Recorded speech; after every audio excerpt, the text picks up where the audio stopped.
तंत्र से न तलवार से, फटे कपड़ों में छुपे जिस कमजोर लड़के को सबने बेइज्जत किया, उसकी एक ललकार से आज कांप उठी राजमहलों की दीवारें। आखिर एक गरीब लड़का कैसे रातों रात बन गया ब्रह्मपुरी का महायोद्धा, और उसके सुनहरे लॉकेट में अतीत का कौन सा रहस्य कैद था जो बदल सकता था उसका भविष्य। जानने के लिए सुनिए रोमांच के दीवानों की पहली पसंद ब्रह्म योद्धा, सिर्फ पॉकेट एफएम पर। कौन है ये फटीचर और इसे युद्ध भूमि में आने की इजाजत किसने दी? मैं एक योद्धा हूँ, मुझे फटीचर मत कहो। फटा हुआ कुर्ता, पुराना लॉकेट और एक साधारण सा भाला लेकर तुम खुद को कोई योद्धा समझ रहे हो? अपनी शक्ति पर इतना घमंड मत करो राजकुमारी। आज मैं चाहूँ तो तुम्हें इसी मैदान में हराकर साबित कर दूंगा कि असली योद्धा कौन है। तेरी इतनी औकात नहीं कि तू इस मैदान में कदम रख सके, और तू जुबान चला रहा है। पता नहीं तू किस गंदी नाली का कीड़ा है। मैं अपने माता पिता का अपमान जरा भी बर्दाश्त नहीं करूंगा। ये कहकर गुस्से में विद्युत ने अग्नि का गोला तैयार किया और झटके से राजकुमारी की ओर फेंक दिया। मगर राजकुमारी ऐश्वर्या सिर्फ नाम की राजकुमारी नहीं थी, वो युद्ध कला में निपुण थी। उसने सिर्फ एक हल्की सी मुद्रा बनाई और विद्युत का अग्नि गोला हवा में ही रुक गया, फिर अचानक ही धुएं में बदलकर गायब हो गया। पूरा मैदान फिर से हंसी और उपहास से भर गया। इसे मैदान से बाहर फेंको, इसका यहाँ कोई काम नहीं। दरअसल इस शक्ति स्थल पर ब्रह्मपुरी राज्य की सबसे बड़ी प्रतियोगिता होने जा रही थी, जहाँ जीतने वाला योद्धा बनता था राज्य का रक्षक, और उसे उपहार में मिलता था अपने पूर्वजों की रहस्यमय गुफा में जाने का मौका और कई अलौकिक शक्तियाँ।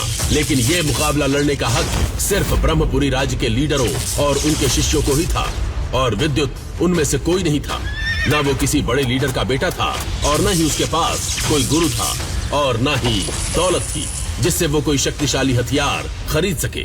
वो तो बस एक मामूली सा लड़का था जो कि अपने दम पर इस शक्ति स्थल पर पहुंचा था, और यही बात राजकुमारी ऐश्वर्या को चुभ गई थी। गुस्से में वो युद्ध स्थल से बाहर आया और बाजार से गुजर रहा था, तब अचानक उसने वो देखा जो आम इंसान कभी नहीं देख सकता था। अरे देखो, आसमान से सूरज नीचे आ रहा है।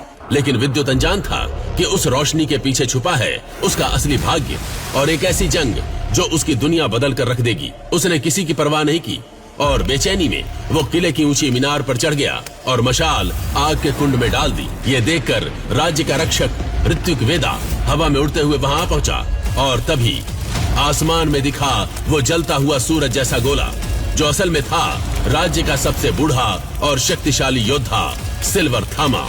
ऋत्विक वेदा तुरंत हवा में उड़कर उस जलते गोले को रोकने पहुंचा, जिससे दोनों वीर आमने सामने आ गए। एक रहस्यमय योद्धा मुझसे मेरा अग्नि ग्रंथ छीनना चाहती थी, पर मैं यह ग्रंथ इसके सच्चे वारिस को ही दूंगा। यही वजह है कि हम दोनों के बीच युद्ध छिड़ गया। तभी अचानक थामा का पीछा करती रहस्यमय योद्धा ने उस पर तीर से वार कर दिया और ग्रंथ थामा के हाथ से फिसलकर नीचे गिर गया और भीड़ में अफरा तफरी मच गई। वेदा ने मौका पाते ही ब्रह्मपुरी राज्य का रक्षा कवच एक्टिवेट कर दिया और थामा को साथ लेकर नीचे उतर आए। कुछ ही देर बाद वो दोनों थामा के ग्रंथ को ढूंढने लगे, लेकिन वो उन्हें कहीं नहीं मिला। इस पर थामा बोला, चिंता मत करो वेदा, अगर कोई आम इंसान इस ग्रंथ को छुएगा तो मुझे तुरंत पता चल जाएगा। एक रहस्यमय गुफा में धुंधले से उजाले के बीच बैठा था विद्युत थामा के अग्नि शक्ति ग्रंथ के साथ और उसे खोलने की कोशिश कर रहा था, लेकिन डर के मारे उसके हाथ कांप रहे थे और आंखों में ग्रंथ के मिलने की चमक थी। वो अचानक खुशी से बोला, अगर मैंने इसकी सारी शक्ति सीख ली तो युद्ध जीतना मेरे लिए मुश्किल नहीं होगा। शायद राजा मुझे रहस्यमय गुफा में जाने का मौका दे दे, और वही क्या पता मुझे मेरे माता पिता के बारे में कुछ पता चल सके। ये सोचते ही उसके चेहरे पर एक बड़ी सी मुस्कान आ गई, लेकिन अगले ही पल विद्युत को थामा का ख्याल आया और उसका दिल घबरा उठा। लेकिन तभी तेज हवा चलने लगी और विद्युत का लॉकेट चमकने लगा। साथ ही अग्नि शक्ति ग्रंथ से तेज रोशनी निकलकर विद्युत के माथे में समा गई, जिससे वो बेहोश हो गया। कुछ देर बाद विद्युत को होश आया तो उसकी दादी उसे उठाते हुए बोली, नालायक, कहाँ गायब था? एक बूढ़े आदमी को तू बेहोश पड़ा मिला। वो बाहर तेरा इंतजार कर रहा है, कहता है तुझे जानता है। दादी के ये कहते ही विद्युत ने उठकर तुरंत अपने कपड़े ठीक किए और झोपड़ी से बाहर निकला। तभी उसकी नजर एक बूढ़े आदमी पर पड़ी। ये बूढ़ा आदमी कोई और नहीं बल्कि खुद थामा था। लेकिन विद्युत थामा को ज्यादा भाव नहीं दे रहा था मेरे पास आपसे बात करने का समय नहीं है। मुझे युद्ध स्थल जाना है। क्या तुम लड़ना जानते हो? मैं लड़ना नहीं जानता, बस बचाव करना जानता हूँ। क्या सिर्फ बचाव करके तुम युद्ध जीत लोगे? अगर तुम अपना लॉकेट निकाल दो तो तुम्हें कोई भी युद्ध में हरा नहीं सकेगा। मेरा लॉकेट? इसमें ऐसी क्या शक्ति है? लेकिन तभी शक्ति महल की ओर से घोषणा शुरू हो गई और नगाड़ों की आवाज गूंजने लगी।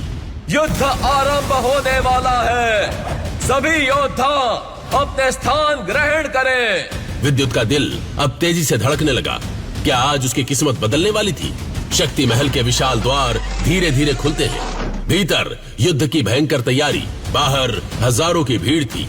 हर कोई सांस रोककर इस दृश्य को देख रहा था और उन्हीं के बीच तेज कदमों से चलता हुआ विद्युत अंदर आया और उसके साथ थे रहस्यमय योद्धा सिल्वर थामा। तैयार रहो विद्युत, ये सिर्फ युद्ध नहीं, तुम्हारी पहचान की पहली परीक्षा है। जैसे ही विद्युत शक्ति महल के भीतर पहुंचा, भीड़ में से तेजस नाम का एक लड़का निकला जो कि राज्य के लीडर विराट का घमंडी बेटा था। वो विद्युत का रास्ता रोकते हुए बोला, जरा देखो तो, ये फटीचर भी आज युद्ध लड़ने आया है। कपड़े फटे हैं, हौसले नहीं, संभल कर बात करना सीखो। इस बात से तेजस गुस्से से कांप उठा और फिर दोनों के बीच मुकाबला शुरू हो गया। एक तरफ तेजस ने ताबड़तोड़ हमला करना शुरू कर दिया, वहीं विद्युत ने हर बार चतुराई से बचाव किया। उसे युद्ध की तकनीक नहीं आती थी, लेकिन बचना वो अच्छे से जानता था। फिर अचानक विद्युत ने जमीन पर जोर से पैर पटका, धूल का बवंडर उठा और तेजस कई फीट हवा में उड़कर धड़ाम से दूर जा गिरा। तेजस तिलमिला उठा।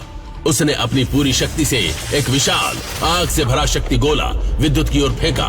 थामा जोर से चिल्लाया, विद्युत, अभी अपना लॉकेट निकालो। लेकिन विद्युत कुछ समझ पाता उससे पहले ही पूरा इलाका राख में बदल गया। हजारों की चीखें गूंजने लगी, पर चमत्कार ये था, धुएं के बीच एक आकृति अभी भी खड़ी थी। जैसे ही धुआं छटा, भीड़ दंग रह गई। विद्युत अब भी वही था, उसकी आंखों में तेज चमक, हाथों में वो जलता हुआ लॉकेट था। अगर मैं कहूँ कि ये लॉकेट तुम्हारे असली अतीत से जुड़ा है, तो क्या तुम जानना चाहोगे कि तुम असल में कौन हो? आखिर क्या था उस लॉकेट में और क्या है विद्युत का अतीत? तो असल में कौन है विद्युत और कैसे जानता है थामा उसकी असलियत? क्या नाता है थामा और उसके बीच? और क्या विद्युत तेजस और बाकियों की तरह ही कोई आम योद्धा है या वो कोई और है? क्यों उस दिन गुफा में उसे कुछ नहीं हुआ? और क्या था उस किताब में जिसे पढ़ने विद्युत उस गुफा में गया था? जानने के लिए सुनते रहिए रहस्य और रोमांच से भरी हुई कहानी ब्रह्म योद्धा, सिर्फ पॉकेट FM ऐप पर।